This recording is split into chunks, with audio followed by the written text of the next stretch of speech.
Hi everybody, this is Shariar and you're watching your favorite program, All of Your Business. In All of Your Business, we talk about your favorite topics about economy and major economic developments happening across the country and across the globe.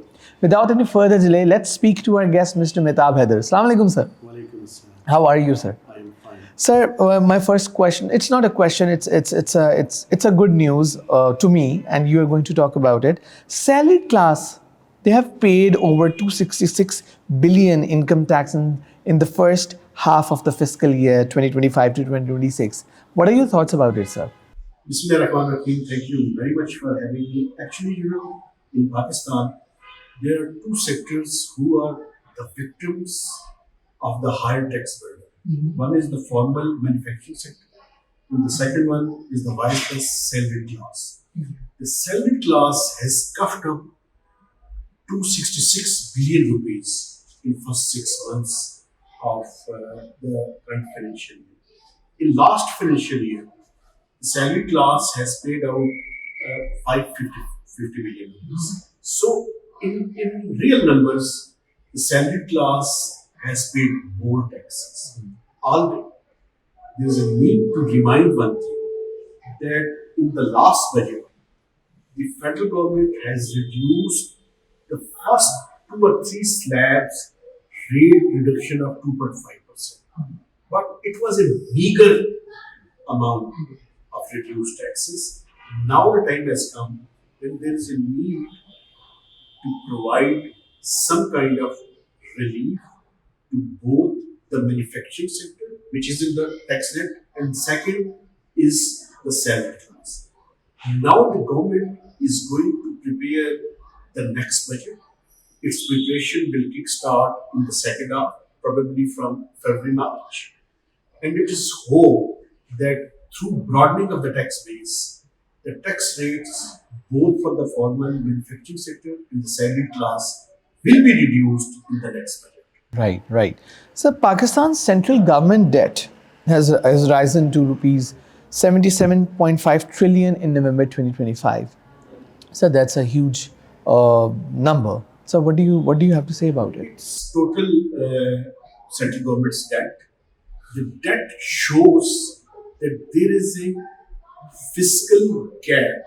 Fiscal deficit shows that the government will have to manage its financing through borrowing.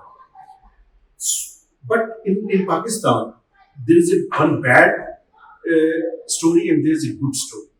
The bad story is that our debt reliance from the domestic sector is increasing. But there is a good news that on external loans, it has been reduced.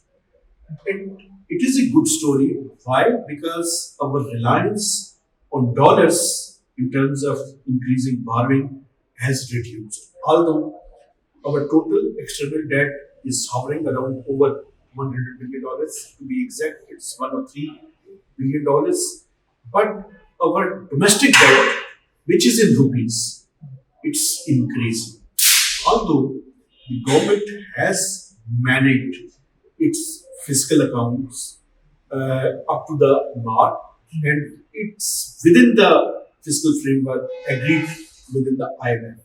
But domestic debt is increasing, but external debt is decreasing.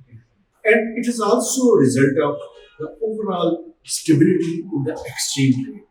Exchange rate has improved. The rupee against the dollar has stabilized or stable. That's why the overall external debt has reduced, but it reduced slightly. Right, right. So PM Shehbaz Sharif has directed easy bank loans for small and medium enterprises. So this is going to be a very good step for the entrepreneurs. Actually, it's a good step. Why?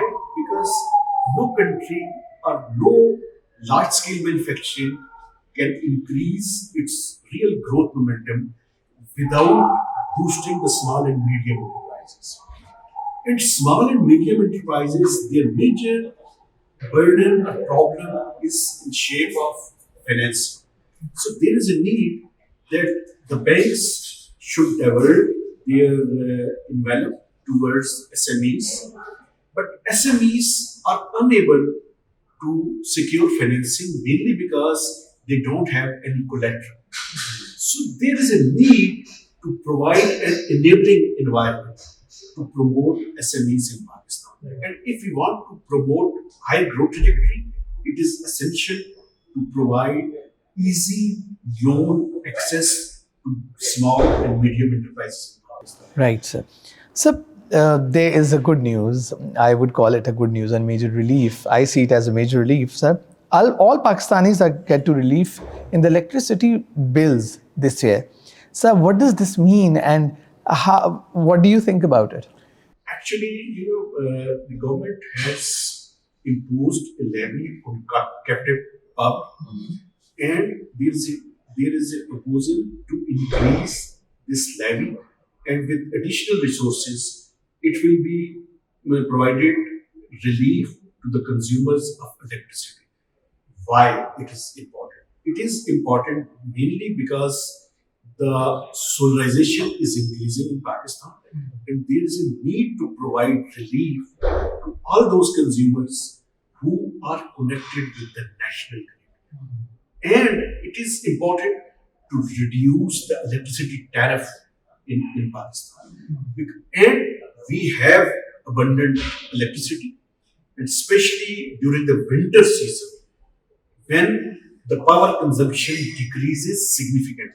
So there is a need to promote the consumption, and there is a need to reduce the reliance on solar panels.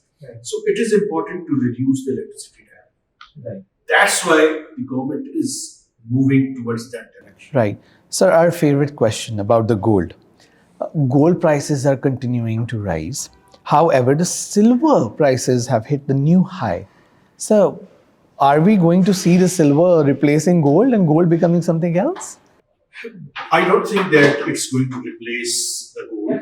The gold's importance will remain there. But we have already predicted in our previous podcast that its prices will remain fluctuating. And it depends on various sectors, keeping in view the overall global environment. So its prices will remain fluctuating. So we have seen that both the gold prices and the silver prices have witnessed new heights, and it will remain so. And no one can predict that how much it will remain stable or it will remain fluctuating. I think it will remain fluctuating. Right. Thank you so much, sir. This was all for today. If you want us to discuss one of your favorite topics regarding economy, or if you want us to discuss something specific, do let us know in the comments. Till then, keep watching All of Your Business. This is Shariar signing out.